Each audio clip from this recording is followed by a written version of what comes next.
Sometimes it can be hard being a fan of some series, especially when they start venturing into the zone of absolute absurdity. You know, the kind the writers throw in increasingly ridiculous plot twists or characters that could only exist if someone had a grudge against logic itself. At that point, a show either crashes and burns spectacularly, leaving fans bitter, or if you're willing to embrace the chaos, it becomes a weirdly fun ride. Honestly, I've always been the latter, though you already know my opinion on crazy stuff. Just look at my thoughts on Resident Evil 6, or as I affectionately call it, Jeffrey gets a happy ending. That game is a perfect example, ludicrous plot, over-the-top action, and yet somehow entertaining if you lean into the madness instead of expecting coherence. It's the kind of absurdity that makes you shake your head while laughing, and Buffy Season 4 occasionally hits that same sweet spot. Welcome to the Snake Pit, where we're full of bile and venom. I'm your host, Snake Daemon, and today we're diving into Season 4 of Buffy the Vampire Slayer. A season that takes the gang from high school into college, introduces some genuinely interesting new characters, and yes, sometimes tips into absurdity. So Season 4 kicks off with Buffy and Willow heading off to UC Sunnydale, while Xander finally joins the workforce, giving the gang, well, an actual adult in the mix for once. And then here comes Spike, dumped by Drusilla, nabbed by the Initiative, and fitted with a microchip that stops him from hurting humans. But, you know, he's still as snarky as ever. Spike reluctantly helps out the Scooby Gang throughout the season, and even starts fighting on their side when he figures out he can still, maim demons. It's a slow burn of trust, with Willow actually taking the lead in giving him a chance to redeem himself, something that eventually pays off, even if the rest of the gang are still a bit, well, skeptical. Oz leaves the series after a pretty harrowing run-in with the Initiative, which honestly was the right move, even if it was a bit annoying at first. His exit actually clears the way for Tara McClay to step in, and she becomes Willow's girlfriend in a relationship that's surprisingly, remarkably normal and healthy, rare for TV in general, and especially for a lesbian couple in a show from the early 2000s.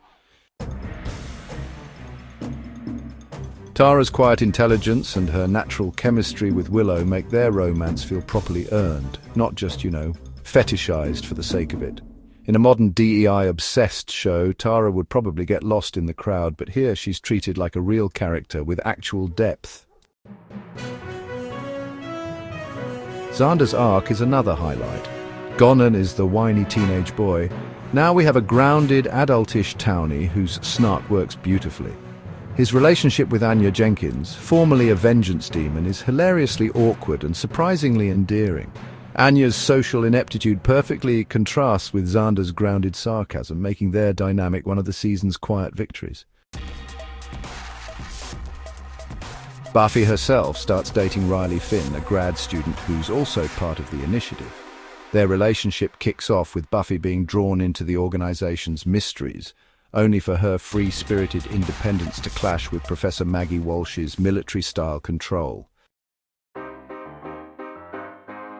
When Walsh spies on Buffy's first sexual encounter with Riley via a hidden camera, classic overreach honestly, she plots to kill Buffy, forcing Riley to cut ties with her and finally prioritize his own moral compass. The Initiative itself is revealed as a far darker experiment, creating demonic cyborgs like Adam. So, Adam, who's basically this Frankenstein-esque villain, really lacks the personal stakes and, well, the charisma that Mayor Wilkins brought to Season 3. That sort of leaves the latter half of the season feeling a bit flat, if I'm honest. Buffy does take him out after being temporarily enhanced with the Scooby's skills, but yeah, the emotional resonance just isn't quite there.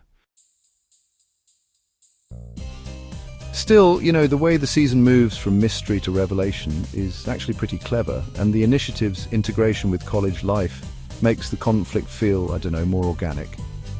Season 4 also gave us some genuinely incredible episodes. Hush is still iconic, probably in the top 3 of the entire series for its terrifyingly minimalist storytelling and, honestly, that genius use of silence. Beer Bad is surprisingly funny too. showing off Sarah Michelle Gellar's underrated comedic chops. And then you've got a new man and Buffy's chilling confrontation with Walsh in the I in Team, which really helps cement the season's strengths. Even the crossover episode with Angel, The Harsh Light of Day, works surprisingly well as a two-parter, weaving both worlds together without feeling forced. College as a setting was handled with far more nuance than most high school to college transitions in TV. Shows like Saved by the Bell. The college years treat the setting as a gimmick. Buffy acknowledges it as a fundamentally different environment, which allows new conflicts and characters to emerge naturally. Spike's addition to the gang is mostly effective. His banter with Giles is a highlight, even if his overall integration feels a bit forced at times. Adam, unfortunately, represents a missed opportunity for a more compelling antagonist. Unlike the mayor, there's no personal connection to Buffy, and his character feels more homage than innovation. But despite this, Season 4 still feels stronger than Season 3, largely due to the new relationships, college setting, and character growth across the board. Season 4 of Buffy the Vampire Slayer is a strong entry that balances absurdity, genuine character development, and experimental storytelling. While Adam as the main villain never quite lands the season's highs, Willow and Xander and Anya Spike's grudging integration and episodes like Hush more than make up for its stumbles. It's a season that takes risks, embraces the chaos, and ultimately reminds us why we loved the series in the first place. And in the end, sometimes embracing the absurdity, like with Resident Evil 6, is half the fun. Thanks for dropping by the Snake Pit, where we thrive on untapped potential and lost opportunities. Don't forget to subscribe and hit that bell like the video, and leave your opinions in the comments, where naturally I won't read them. Until next time, stay venomous.